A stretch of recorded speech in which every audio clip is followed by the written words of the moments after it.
What up everybody, it's your boy Nautical back at it with another video. So Michael Pachter is one of those guys that does analytical digging in the video game market space. That's not even his main gig. He works for web security and he does this on a bigger scale when it comes to bigger business. But he basically just toys in the gaming department, basically as a hobby. So I'm gonna link down in the description the actual article I'm gonna reference, but I'm about to read it to you now. I really like Sean, and I don't think he's attempted to mislead anybody. The PlayStation 4 Pro is better from a technical perspective than the PS4, so I think that's a half step towards the PlayStation 5. I think the PS5 will be another half step. So he's being honest when he said he is not doing a half step, but the PlayStation 5, how much faster can it be? It will surely support 4K. Will it support 240 frames per second? Great. Will it play games that were made for the PlayStation 4 Pro? That's the question. I think it will. So I think they'll build a console that will be backwards compatible with the PlayStation 4 Pro. So I think it will be perceived by the customer to be a half step. And I think Sean is telling the truth when he says it will be a full-fledged console. He also believes that the PS5 will launch in a market that is much more receptive to 4K content than is currently at this moment, giving Sony the edge. My expectation is that it's not coming out in 2018. That's a 2019 or 2020, but probably 2019. Sony's probably timing it a little better because they are going to bring out a 4K capable device when the 4K TV market reached 50% in the US and 35% in the rest of the world.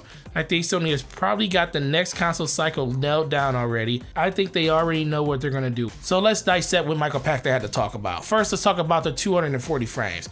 That was a bunch of bull. That's not gonna happen. Consoles can't even do that. I think he just said that to get a rile out of people, and I think it worked because some people saw that 240 frames and that is like the headline in a lot of the news articles. And I don't know, that guy just throws stuff against the wall to see what sticks. Now let's get into the meat of the conversation. 2019 or 2020, which one would be the better year to release a system in?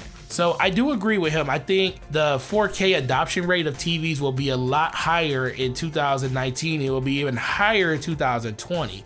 But I also disagree. I think Microsoft put themselves in a really good situation with this generation by holding out the Xbox One X for a whole year. 4K TVs are coming down in price dramatically. I was in a Best Buy the other day and you can get a 55-inch 4K for less than $1,000 now. If you want a really good one, you can get it for like $1,200. But right now, a lot of people love that TLC-P version of that TV. That thing goes for $699. It has some of the best HDR of any TV that's on the market in that mid-range bracket. So TVs are not gonna be an issue to get.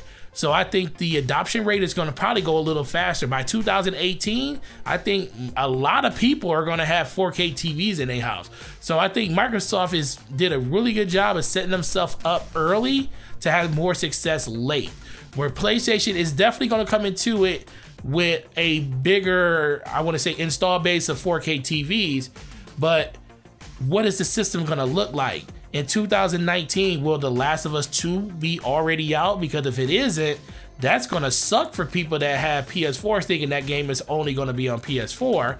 And if that's a PS5 game, is PS4 people gonna be able to play it?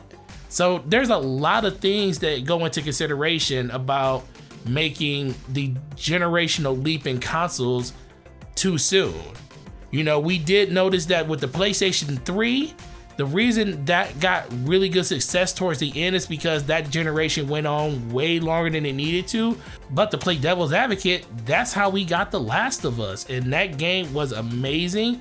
It did have some quirks in it where you just felt like it got super repetitive, but the game was really good, really fun. Story was really awesome. And we may not get something like that if the generation ends too soon, or we'll get it, but it will be like a generation skip, which would be a shame for people that bought into the PS4 platform. So 2019 it could happen. It definitely could happen. But I think 2020 would be the better place to be just for all the things that I just said.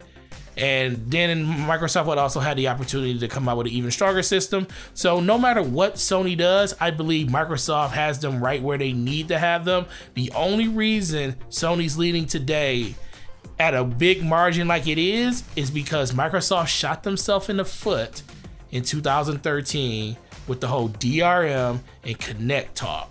and it was just fire on all stages during that time of the year.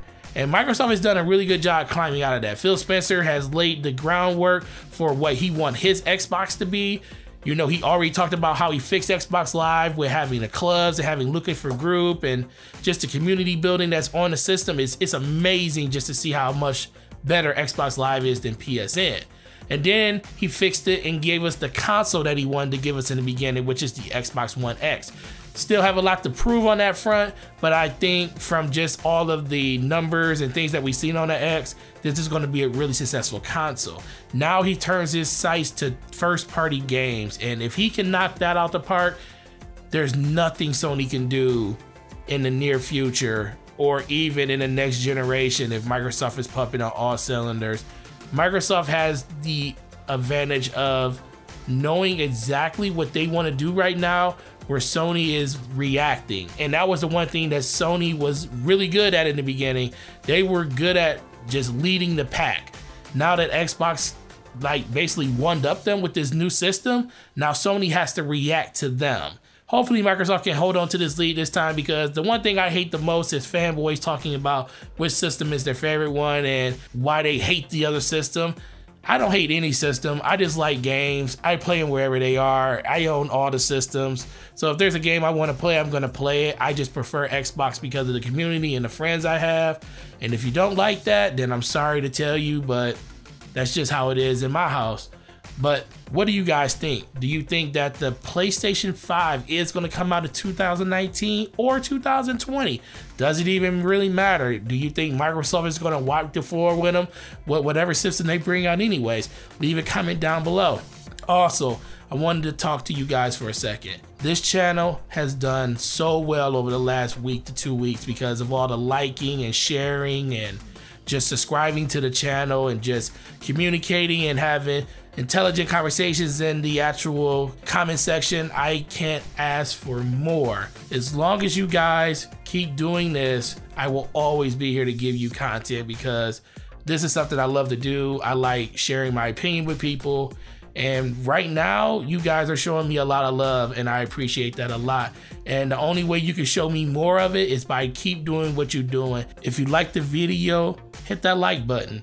If you want to sub to the channel because you like the content, sub to the channel. Make sure you hit that notification button, because it's going to let you know the next time one of my videos go live. I hope you guys had a really great 4th of July. Hope you have an even better weekend, and I will see you guys in the next video. Hopefully with Michael Pachter saying some more crazy stuff that we can turn upside on his head. I'll talk to you guys later. Peace.